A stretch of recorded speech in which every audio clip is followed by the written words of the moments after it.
Good morning, everybody. This is Dr. Mo and Dr. Ahmed with Morning Cup of Moes. So this is another episode, and today we actually have Dearborn Nutrition and Heights Nutrition supporting us and giving us the coffee for today. All of their coffees. He's got a house blend, a mocha, and a caramel macchiato. They all have 15 grams of protein, only 1 gram of sugar, and 100 calories. So you need a snack or you need anything healthy. It's a healthier option to coffee.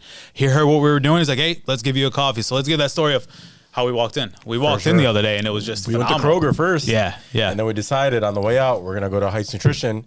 Jarrison greeted us at the door, and he was awesome. He was great. Awesome, talked to us, made us feel like we're family, honestly, which was first time I met him. wonderful. That was literally the first time I met him. I felt like I knew the guy for 20 years. I mean, it was Awesome, just, he was very personable. And it was to the point where his customer service alone made me like his product without me even trying it. I'll definitely be back just for the customer service. And then when he asked me about this, and he's like, hey, do you mind if I sponsor anything? I think he followed us on Instagram or something. Follow us everywhere. Yeah.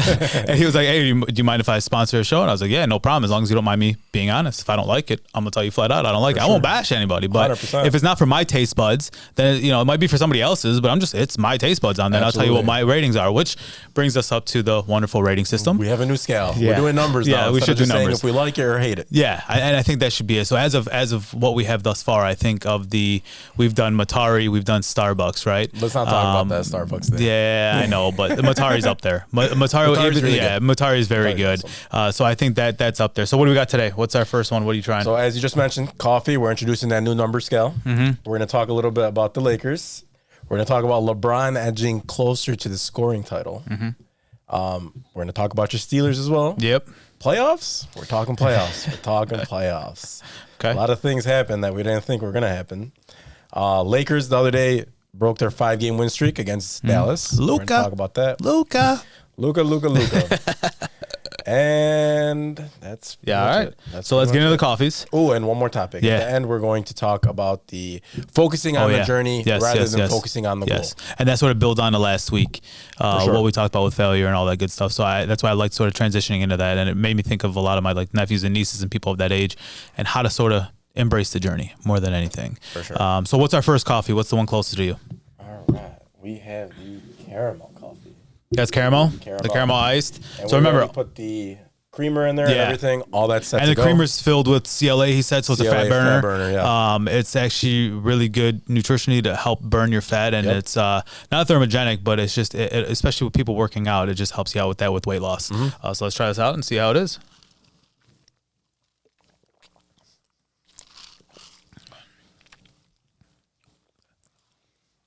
It's sweet. It's very sweet. You get a little bit of that. Try one more time. You get a little bit of that taste at the end. That coffee taste at the end. It's sweet. I can do it though. I would ask for a little bit less of the creamer. For me, it's just too, but if I'm going midday between during our lunch, if I forgot to, bring my prep, I would go get this for sure. Yeah. I mean, I would say 6.5. See, I'm fine with the sweetness because of the nutritional facts. Yeah. You don't feel guilty doing it. I know I'm not destroying myself with it.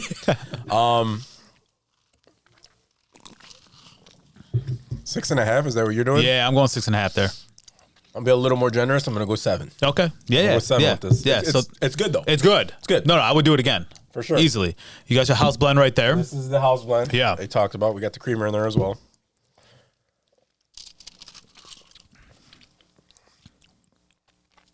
I like that more.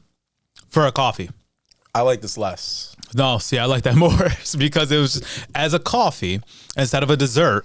I like that more. Just because you taste that coffee in there, you don't taste the creamer in the other one is very rich. It's dessertish, right? And I like that. I'm not saying I don't like it, but as a coffee for what we're doing, I give this a 7.5.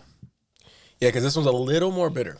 Yeah, it's got a little bit more of that coffee. Not as sweet. Not as sweet. So I can see where you're coming from. Yeah. This guy taste testing isn't drink at all. I'm gonna make sure all this is done. I grabbed the hot one right away. I'll tell you that. Did you give this a rating yet? Yeah, 7. You gave it a 7? Yeah, I gave it a 7. So I gave it slightly an edge on the other one. Okay. For myself. What am I giving? I think I'm going to give a 6.8 on that one. Okay. It's a little bit less. Just a little bit less. But I like it. It's good. Yeah, a little bit less. This is hot mocha. Hot mocha, yeah. And he named it Mocha Moes for today. Moes Mocha. Give this a shot.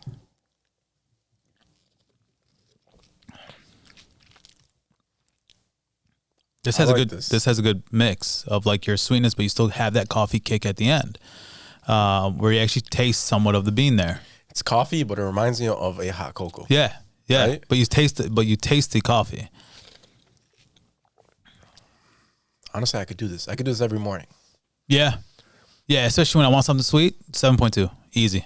I'm going 8.2. Yeah, I'm going 7.2 right there. 8.2 for the Moes Mocha. Yeah, no, that one was good. That one was real good. So, I mean, today, much better than last week. But please stop mentioning last week. It was good. It was good.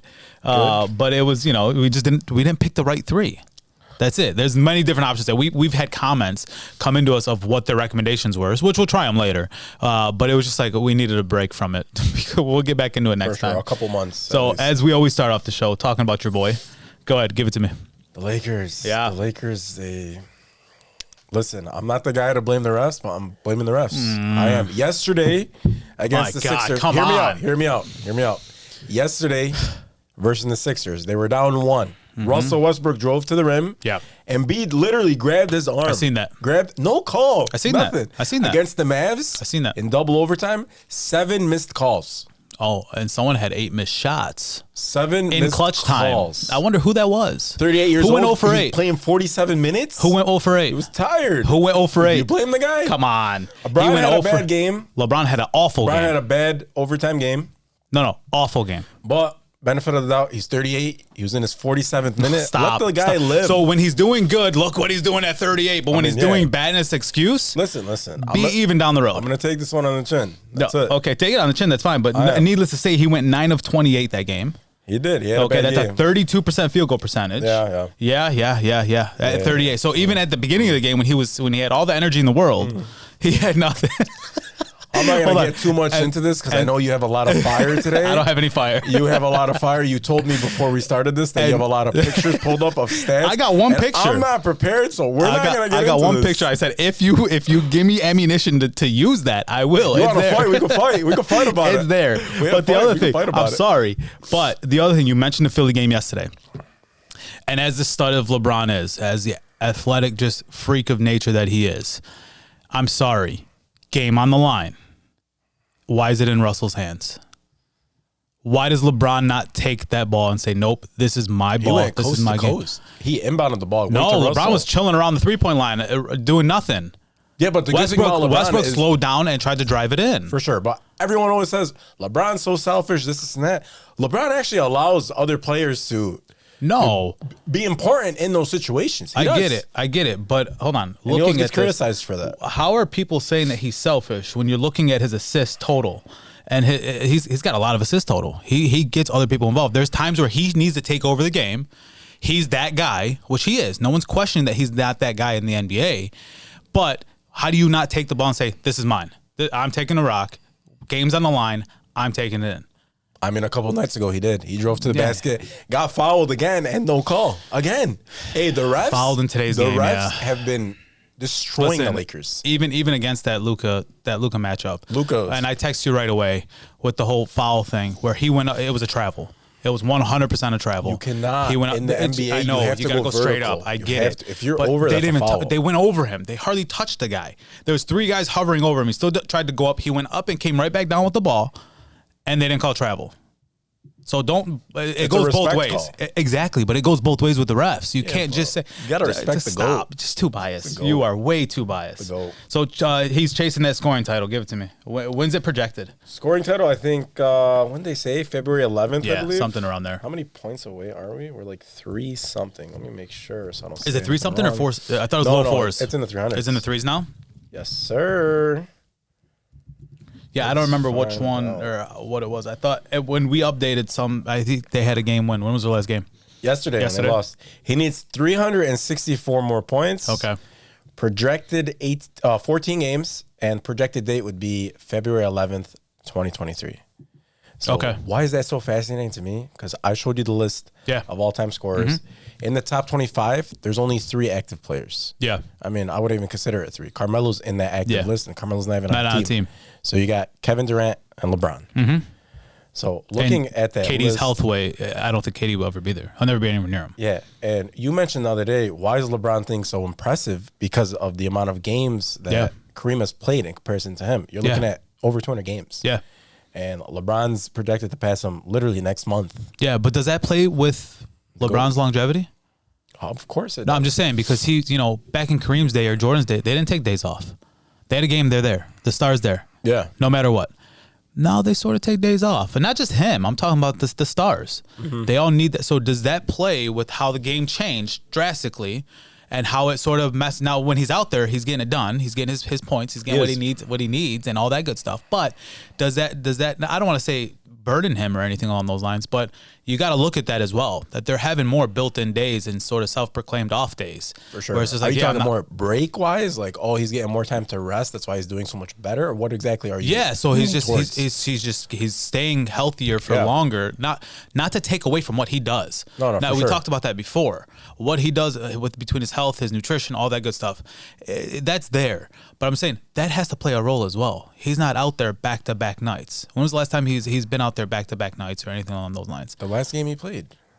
He took a break against Dallas after Dallas was the Sixers. And he took the break against the Heat when he was on that 5 game. He doesn't always do that. But probably after a long stretch of 4 games, he'll probably take a game off. Yeah. Where I could see where you're coming from. Back in the day, it was always like, next game we're playing.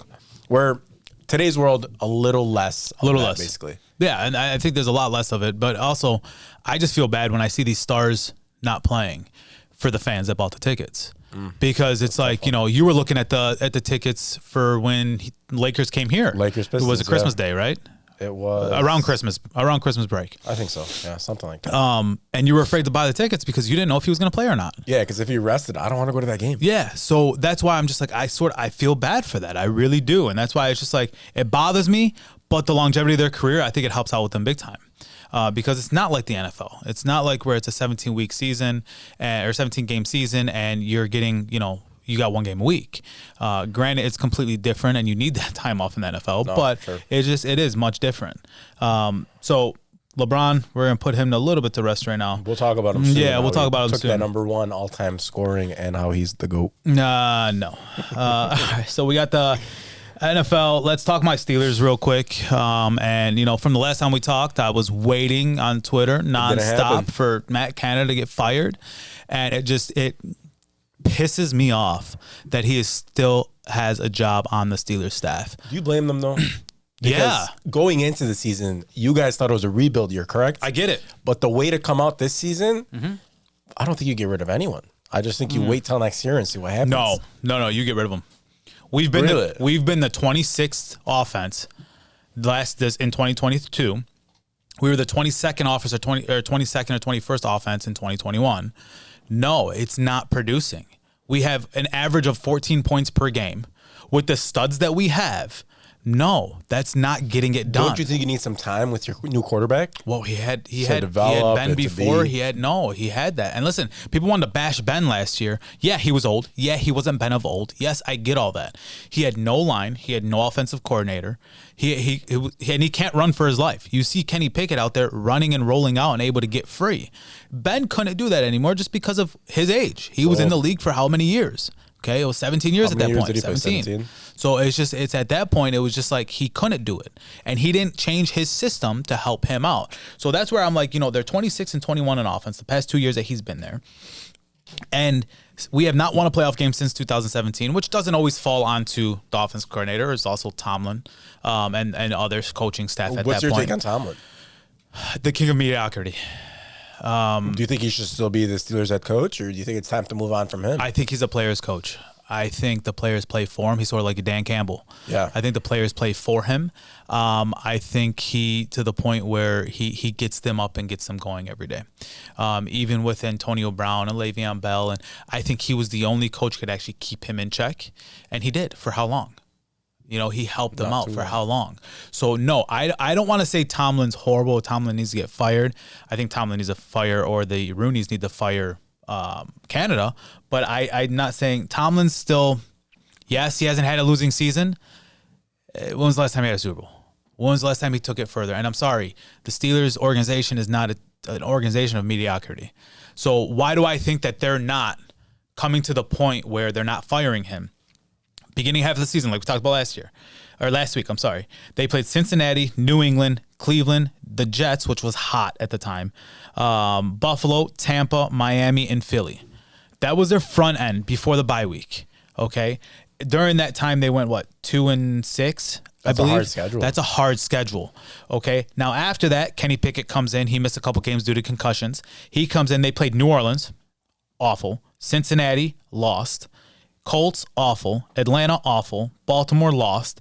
Carolina, Vegas, Baltimore, win. Cleveland, win. So they're only doing good because of strength of schedule. The strength of schedule at that point. So you mean to tell me that you're going to keep a guy that went 7-2 because of the fact that he went 7-2 throughout the end of the season, but the strength of schedule is not That's there. not his fault though. That's the schedule, you know. I get it, but it's also not a benefit to him as well. Yeah. Like he's not benefiting the team at that point. Yeah, his $20 million jet sweep finally worked with Jalen Warren running the ball, but it's just you can't take that into next year. They need to get rid of him. And the sooner they do it, the better it is for Kenny Pickett's growth. You think so? Without a doubt.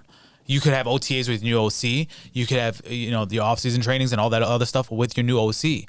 Don't wait until right before the season. It needs to be done. It needs to be done now. The last two that I believe that they fired was like on the January 18th, January 20th mark. Fickner and I forget who the one previous was. Do you see the Steelers being competitive in the division anytime soon? Because that's a tough division. Yeah. That's tough. It'll be between them and the Bengals next year. Really? You think head-to-head? Our defense is unreal. The Bengals are unreal. I know Bengals are unreal. I get that, but man, Burl. Let's talk about the Bengals since you brought them up. Go ahead, talk about them yesterday. So I think the Bengals are going to win it all. I'm taking Bengals. Their next matchup is very difficult against the Bills, but let's talk about yesterday. Yesterday was a close one against the Ravens. Mm-hmm. Yes, 24-17. You were mentioning very close at the end of the game. Very close. A game of inches, basically. Correct? Yeah. Well, and I think it was mismanagement. Another Harbaugh messing up the freaking end of the game. I think it was, don't get me wrong, I think it was like a minute left, 40-something seconds left. I don't recall exactly. And they're still getting in huddle. They're not hurry up at all. And I understand Lamar's not in there. Huntley's in there, which I found a little awkward that he didn't even travel with the team. Yeah, I don't like that at all. I don't know what message that's sending, but I found that weird that he didn't travel with them. But, you had a minute left, and they had 2 timeouts left. They're still going in a huddle. And I get it, they're running all over them. They had 2 horrible plays that were just like, don't know what the heck happened there. Mm-hmm. And then they still had a chance, and it was just taken away from literally poor management of the game. So I think all that's coaching. Yeah. You think that's game planning. Okay. Game plan is all coaching. I mean, at the end of the day, coaching goes a long way in the NFL. It's a true team sport at the end of the day. It's not like your NBA. Your NBA, you could have that one stud that just takes over everything. Okay, he needs role players. Yes and no. I think yes and no. He needs role players. He needs just role players that could be there to not mess it up, right? I think you need 2 stars in today's league. 2 people that can feed back and back since together. Your boy super teams, yes, but it's not even that. I just think it's such a different league. Like NFL versus NBA is so different. NFL is a true team sport. Because there's 2 ways. You play offense, defense. 2 ways. You got 11 players on the field at the same time. You got special teams. Because you got to think about it. The offense alone is only on the field for 33% of the time. Yeah. Okay, so you got the other ones that are on there. It's hard to say that it's one person's fault because it's never one person's fault. But when that one person controls these 22 men, or that one person controls these 11 men and tell them what to do, it could be the coach's fault. Okay, so I give that for sure. So you like Burrow. I'm taking Burrow. Let's go up to Chargers, Jags. What was that downfall? The king of Saturday. Oh, the king of Tell me about that. Yeah. So I was looking up stats. I seen a tweet or something along the lines of he's never lost on Saturday. And I was like, I always take everything I see on Twitter with sort of a grain of salt at some points just because it was check your facts. You got to check it and see what's going on. But no, it was real. The boy has not lost in high school, college, and now the NFL. Has never lost on a Saturday. He was down 27 points. And we thought, okay, he's gonna lose. It is what it is. He's gonna lose. Even though I was rooting Jags. I was rooting Jags. Yeah, I was rooting Jags all day. I love the underdog story, but not only did he end up 4 interceptions, by the way. Not only did he 4 in the first half. Yes, he went 4 touchdowns, 4 interceptions. He went 28 of 47, 288 yards. Oh, I thought it was 3. Talk about that deficit. It was 3 to Asante Samuel Jr. Yes, correct? Asante Samuel had 3. So there was a point where he had more completions to the opposing team than he did his own team. Okay, so that's where it was just like, how does it get done? At 31-30 is what they ended up winning by, and they showed videos of them going to the Waffle House when they got back home. Whole team went to the Waffle House. It was awesome to watch. Man, as a Chargers fan, how do Chargers fans feel? I personally, now you're gonna hate me once again. I'm not hating on your team. I know what you're gonna say. I know, but they are a better regular season Detroit Lions. They have they have where they look at themselves that they're supposed to be there. They could just never get it done, never. And that's where I'm like, what, you have all the talent. In the days of Tomlinson and Gates and Phillip Rivers and Drew Brees, and man, they've had it. Now they're going to waste Herbert's career just like they did Brees and Rivers. Thank God Brees got out and went to New Orleans. Why do you think Eli Manning said, I ain't going there? Eli Manning got drafted by them. So you think it's a bad franchise? I think it's a bad franchise from ownership. They've been through, it's the same thing as the Lions. They've been through different coaches, OCs, players, and they've had stars. They just can't get it done. They can't produce. They cannot produce. So, and there comes a point where that falls on. You could change everything in the organization, and they're not getting over that hump. Yeah, that's got it. I mean, there's no other answer. It's crazy. There's they no other asked answer. The players after the game, like, what happened? And I think it was James Darwin. He's like, I have no idea what happened. Darwin James, yes, a stud. He's like, I have no idea. Yeah, he was just like shell shocked. Like, so absolutely no idea. Give you an Derwin James story. We were actually at the Chargers-Steelers game. Okay, my nephew lives out there. My brother-in-law's there. Gave us tickets, got out there, and we were in the suite over there. And no idea who we were in the suite with. We were all in Steelers gear, and just no idea who was in there. Guy in a boot comes up to us and says hi to us. Okay, no idea who it was. You're like, who's that? Yeah, ends up his agent gives us a football with him signed it. It was Derwin James. It was just like his second year. Did you take the football? No, we ended up giving it to some kid that had a Chargers jersey on. Oh, really? Yeah, he had his jersey on, and as we were walking out, we found him with it, and we gave him the football. Nice. It was awesome. I don't know if I would have done that. No, I'm just messing. it was nice, but he was a nice guy. He was really a nice guy, and he sat there and shot the crap with us. He was a nice guy. Come to find out, we left, and I'm like, I was like, he's a beast. Like, the guy is good. When he is a game changer when he's on the field. Man. Yeah, he's a hard hitter. So next game up, Brock Purdy, baby. What do you think about my man's? One word that defines that guy when I hear his name is just smooth. Yeah. He's a smooth player. Except for the first quarter. Yeah, but after that, what happened? Mm-hmm. He was awesome. He could move in the pocket, throw the ball. Yeah. He got destroyed one play. Brandon Ayuk, wide open in the end zone, he dropped it. Yeah. Yeah. Purdy's nice. Purdy's and good. I heard reports a while ago, Purdy was outplaying Trey Lance. I believe it. He was outplaying him. They but reached the franchise on Lance. wanted Yes. Lance. Yes. They wanted Lance to be the focal point. Yeah. But Purdy, man. Well, and that's where I sort of think with a lot of NFL teams, it's, at the end of the day, you got to remember it's a business. Players knows that it's a business. So it's who's going to sell more jerseys at the end of the day. Yeah, and Trey Lance was the hotter name. Trey Lance was the hotter name. No. So they were dying for that to work because they wanted to sell more jerseys. Okay, and that's just how it is. So they wanted more merch and more of this. So is Purdy better? Listen, at watching him, that playoff game, he was rattled. You got to remember, the kid's 23 years old. He was rattled the first drive or two, and then just his smoothness came out. And he was dropping dimes. Kittle performed. He loves Kittle. He loves Kittle. Fantasy football next year. Kittle's the guy, especially if he stays healthy. Kittle, what round? Kittle, what round? Yes. 5th or 6th. Okay. I'm not, unless it's a Kelsey. You're not a big tight end guy. I'm not a big tight end guy. Okay. I'm been receiver first after the this past year, couple years. Either. Yeah, I can't do it. So we talked about that. Now, I made a call last week, and you sort of told me I was crazy. Said the Giants have a chance of winning this. You did. And I said, and you're like, no, it's a lock. It's done. No way. The Vikings are going to roll over them. I know. But that proved to me that hard work beats talent when talent doesn't work hard. Yeah. Because did you rehearse that? Talent-wise? No, I didn't. It's one of my favorite quotes, actually. I feel like it was so perfect. They had to rehearse it. But listen, hear me out. The Vikings versus Giants in terms of talent, you're going Vikings all day. Yeah, Justin Jefferson is not the best receiver in the league. Who is? You can't have 47 yards.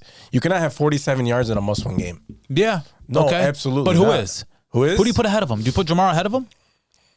No. I put a healthy Cooper Kupp over him. Okay. I do, all day. Because he gets open no matter what. All day long. Yeah. I'll take a DeAndre Hopkins over him as well. A healthy DeAndre Hopkins playing the full season. D-Hop in his prime? I'm taking Hopkins. Okay. I'm taking him. I don't agree with you, but I can see where you're coming from with it. Yeah. Who else am I taking? Am I taking Chase? They're different players. Mm-hmm. Completely different. Yeah. But 47 yards in a must-win game, that's a no-go for me. No, and I get that. But at the same time, once again, I think a better coached team that works as a team and works in unison is very dangerous. So that's where I'm like, yeah, you got the stars. You got everything going on with the Vikings, okay? But it's just the game plan was not executing. And then Kirk Cousins shows up and does Kirk Cousins things. It's 4th and 8, and they throw a 3-yard pass. I mean, what are you doing? TJ Hawk was hot, but not in that situation. It was 4th and 8. He threw 3 yards. Yes. Yeah, how do you do that? Yeah. And his stat line was nice that game. Yeah, I thought I wrote it down. I don't remember if I did or didn't, but I'm like, man, how does he get that done? Or how does he not get that done? 4th and 8. I mean, call all your routes where you're hitting the first down marker. And only have one escape route just in case. But 4th and 8, game on the line, you throw it 3 yards to Hawk. It's just that's a rookie mistake, and he's been in the league long enough. He reminds me of a not as complete Stafford. Stafford, when he was with the Lions, was a complete regular season beast. Like, he just could never get it done. Where's Kelvin? Yeah, that's all it was. So, and he did that in college as well. It wasn't until he came out and went to the Rams where he had all these other weapons and a sort of a better scheme at that point. And that's no fault to Stafford. Like, Stafford's a much more talented quarterback than Cousins all day. I'll take Stafford in his prime all day over Cousins. No doubt in my mind. Yeah, that's not even a but question. Stafford went from different head coaches, different offense coordinators, the poor guy's half his career is wasted. So a majority of his career is wasted. He got a Super Bowl, though. He's good. He got a Super Bowl, so that's good. But no, I just say in the regular season, he's a little bit more like Stafford at that point. Now, the last game, we didn't talk about yet, Bills in Miami. What's up with the Bills, man? I'm surprised that Miami put up a game. I'm not. I'm really shocked without having Tua. Yeah. Did you see what Tua said? He's coming back next year. He's crazy. He's coming back. Embrace his life. Yeah, that's it. If I was him, I'd call it. I would call it all day. There's no way. Call it a day. Move on. So you want to know why I wasn't surprised? Why not? Same thing with the Ravens Bengals. They're divisional opponents that have seen each other 2 times previously. It is hard. They know each other. They know each other. It is hard to game plan 3 different times for the same exact team. So at the end of the day, it was, I believe they split the regular season matchups where it was 1-1. So it's like they knew each other. It was the best of 3 series, and who won it, and basically the Bills ended up winning it. So I don't think it's an attestament to how they're going to do the rest of the year or for the playoffs. I think it was more or less, it was a divisional matchup. Like, at the end of the day, if on paper, the Bengals should have won. So You're not surprised how close that game was, though? No. It's a divisional game. Really? Look at every even Lions when they weren't. Third-string quarterback in? Even when the Lions are not good. Look how they are against Green Bay. Look how they are against Minnesota when they were in their prime. No, it's a divisional game, man. That rivalry goes a long way. Look at the Steelers. Even when Cleveland is horrible, we're always a close game. It's always a close game with them. No, you're right. So even it does not matter. That divisional game and that rivalry just goes such a long way. So seeing the same team 3 times, and I believe they just seen them 2 games ago. So it wasn't like it was the beginning of the season. They seen them twice in the end of the season. So no, and that's why I wasn't surprised with that. Dallas, Tampa Bay. What do you got? Dallas. Really? Yeah. Listen, I'm going Dallas if they play Tony Pollard more than Zeke. Okay. If they don't do that, they lose the game. I think it's situational, though. I'm telling you, listen. In order for Dallas to win this game, Tony Pollard needs to be the main focal point. Okay. If he is not, they lose this game. What about CD? Pollard is the man. He is. I'm telling you. He is. But at the same time, it's just I'm rooting. It's hard to say I'm rooting Dallas because the minute they win this game and knock out your boy Brady, Dallas. Yeah, I can't stand Dallas. I want them to get knocked out next round. And I believe next round it's whoever wins this game plays San Fran.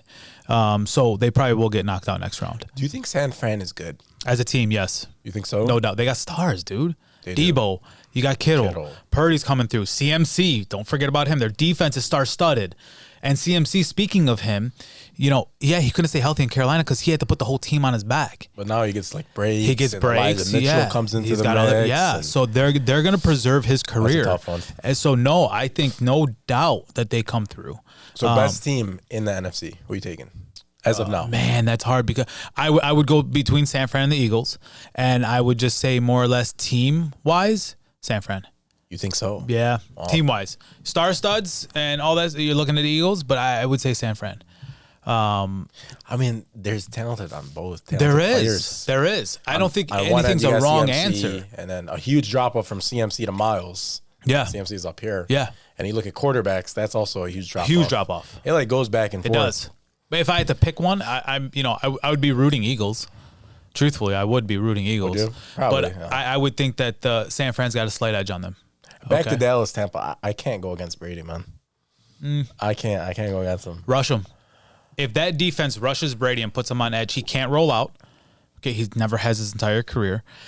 He has, the only way they do it is if they end up having like a dink and dunk, sort of like what they did in Belichick's years, where they had Edelman off. They had give it to Wes Welker, give it Edelman. If they keep on trying to spread the field and go deep, no, there's no way.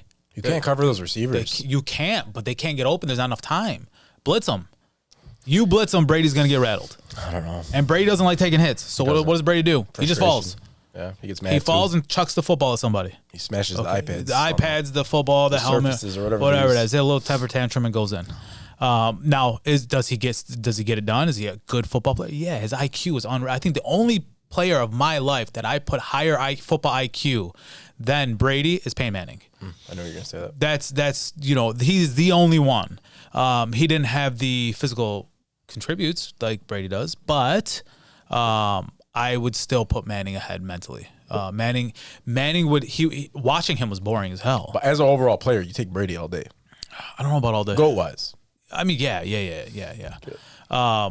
Different times too. Like if you compare him to Montana, or if you compare him to anything else, it's just different times at that point. Yeah, I agree. You can't touch a quarterback right now, so you got a longer season. There's so many, it's hard to compare those stats because it's such an offensive game.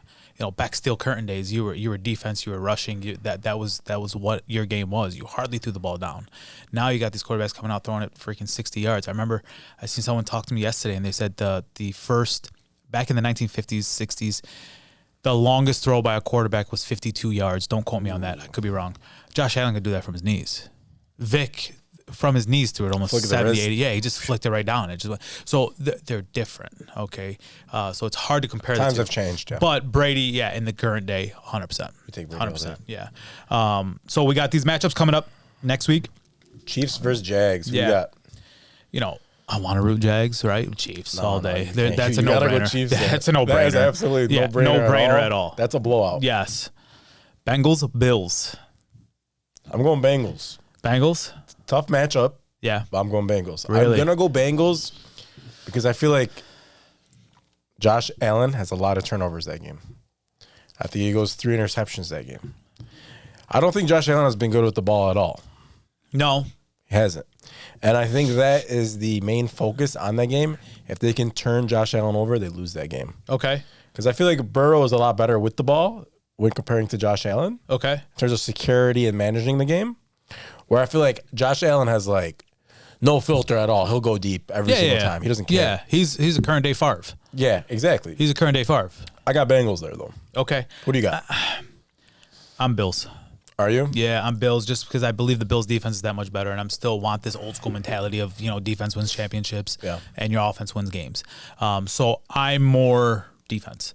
I wouldn't care either one that comes out of the AFC. I think at the end of the day, if either one of those three teams, Chiefs, Bills, or Bengals, are in the Super Bowl, it's going to be a good Super Bowl. That's awesome. So I'm more or less, my Steelers are out. I'm just rooting for a good game. I don't care what it is. I don't care the outcome. Would it bother you if the Bengals go because they are in your division? Somewhat. Does it? Somewhat. Not so much as much as the Ravens. And the only reason why I think that is because I really respect Burl. I think Burrow is just a stud. I think he's going to be an issue for the Steelers for many, many years to come.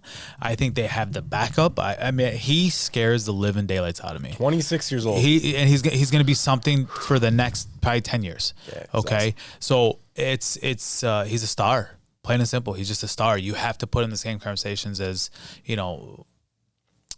what's his name? Patrick Mahomes and Josh Allen and all these guys that everyone's rooting about. I actually put him ahead of Jalen Hurts. Myself personally. Yeah. Yeah, in a pro style. I think that's an argument. I think it's an argument, but I also think that, I think the longevity of his career is going to be much longer than your Jalen Hurts, who runs nonstop. So a lot of people say the Jalen Hurts situation, if you put a lot of quarterbacks in that system, they'll thrive because that team is so good. Do you think Hurts is awesome, or do you think the team is awesome? Oh, it's a combination. You think so? Yeah, I mean, you're not going to put, look what happens in Geno Smith in Seattle. He's thriving. He didn't thrive anywhere else. So, yeah, product of the system's huge. But at the same time, he's that special player that takes it over that edge. He's got that, he's got that it factor where he knows when to run, he knows when to throw. He's got that skill in him. So yeah, no, I think it's a combination of the two. We talked there. We want to talk Eagles and Giants. So as you know, I don't believe in the Giants. I really don't. Danny Dimes, baby. I think the Giants are a hardworking team. Yeah. But man, I don't know. If they win this game, I'm a believer. But man, I just don't believe in the Giants at all, to be honest with you. I had Giants over Vikings. Okay. Because I thought Vikings were more fraudulent than anything. There's no way I put them over the Eagles. There's no way I put the Giants over the Eagles. There's just I just can't do it. I mean, I think they were my early season favorite. Like I remember week 1 or week 2 we were saying early predictions. I think mine was Bills and Eagles. Yes. If I remember correctly, I was Bills and Eagles earlier. I'm still AFC's up in the air now with those 3 teams. There's no way the NFC Championship's going to end up being 49ers against the Eagles. You think the AFC is better than the NFC? This year. Yeah. This year, they got more teams, right? I mean, look at the AFC West alone. If Denver did what they were now NFC, they have the NFC East, right? NFC East has 3 teams that were stars. You got Dallas, you got the Giants, Eagles. Who else is in there? What am I forgetting? Giants, Eagles, Cowboys, Washington, Commanders. Okay, so yeah, that's why you forgot them. That's why I forgot them. Exactly why. So, but they were great this year. All 3 of them made the playoffs. I mean, they were good. So they got one division that's very good. But yeah, I think the AFC is better this year for sure. And then we got the San Fran against Bucks or Dallas. We'll know tonight who wins that matchup. I'm thinking Dallas will win it. I think either way, San Fran's beating both of them. It doesn't matter who there is. Yeah. Listen, I'm not going against Brady. I'll tell you that from now. Yeah. Dallas is I feel like Dallas is like the Chargers. I think every single year everyone expects Dallas to go far into the playoffs and be a Super Bowl team, but it never happens. Yeah, I could see that. So I think Dallas loses their first matchup, and San Fran probably takes the Bucks, even though I don't want to bet against Brady. But yeah, San Fran will be it. It is what it is. So let's see what these matchups bring in. Divisional round next week, and then we'll be back talking about those. So I want to get into our last one right now. Focusing on the goal, not embracing the journey. What does that mean to you? Give it to me. So I feel like in today's world, society-wise, I feel like we're so focused on the goal, rather we're not worried about tomorrow. And that's why a lot of people don't make it. That's why a lot of people are unsuccessful with their goals. Because when we plan a goal, we put so much time into the goal, but not the journey ahead of the goal. Because the journey is as important, if not more important, than the goal. Why is it more important? Why is the journey more important? Yeah. The journey is more important because if there is no journey, you can't get to the goal. Because a goal without a journey is just a dream. Yeah.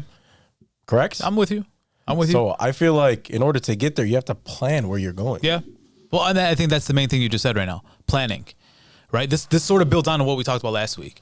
The planning of the goal and embracing that journey is more or less knowing that you're going to fail, knowing that you're going to fall down, knowing that you need to get back up and learn from that failure. Absolutely. So I'm with you on that. And I'm sort of with you to the point where, and why I worded it the way that I did was embracing the journey, because everything's a stressor. 100%. You get married, stressor. You want to buy a house, stressor. Graduate college, stressor. Have kids, stressor. But are you learning along the way or not? That's the most important aspect. And when you're going through and trying to find a house, for example, that's to the point where it's like, okay, but enjoy looking at each individual house. Learn what you like and don't like. Learn, do you like a quad? Do you like a colonial? Do you like a ranch? Do you like whatever it is that you like, and go from there? For sure. But if you're just like in a rush, like I need to do this, I need to do that, I need to do this, and you're only focused on the end game, you're not knowing how you got there is very difficult. Yeah, and I think this is more or less recent grads, right? Recent grads, they want to come out and they want to be millionaires right away. Absolutely, yeah. They don't understand the hard work that it takes to get to that point. If you ever see that point. For sure. And I could touch on that. Basically with that is my graduation day. I graduated, I felt like I was right here. Yeah. On top of the world, no one could touch me. Yeah. the day after graduation, coming back to work, you go from right here to right there. Well, I mean, you go from, big fish, small pond, small fish, big pond. 100%. But the problem with today's world, nobody wants to be the small fish. Everybody wants to be big fish right away. It doesn't work that way. It's hard. It doesn't work that way. Yeah, absolutely no, it doesn't. It doesn't. It doesn't. And I think at the end of the day, you have to sort of look at what you're within planning, sort of see what you need to do and set goals. And the biggest thing that I think goal setting is so bad for is when they don't set attainable goals. They're setting themselves up to fail. So, if you come out and you say off the rip, I want to make $1 million, or I want to get married and have 27 kids. Well, enjoy your one kid, enjoy your two kids, right? So that's where it's just like, it's you have to sort of make these attainable goals. And then if you go past that threshold, well, give yourself a little bonus or give yourself something along those lines. For sure. You should reward yourself for accomplishments that you reach. 100%. And then when you don't, you're a dog. Until you get to that goal, you need to be a dog. You need to go and get it.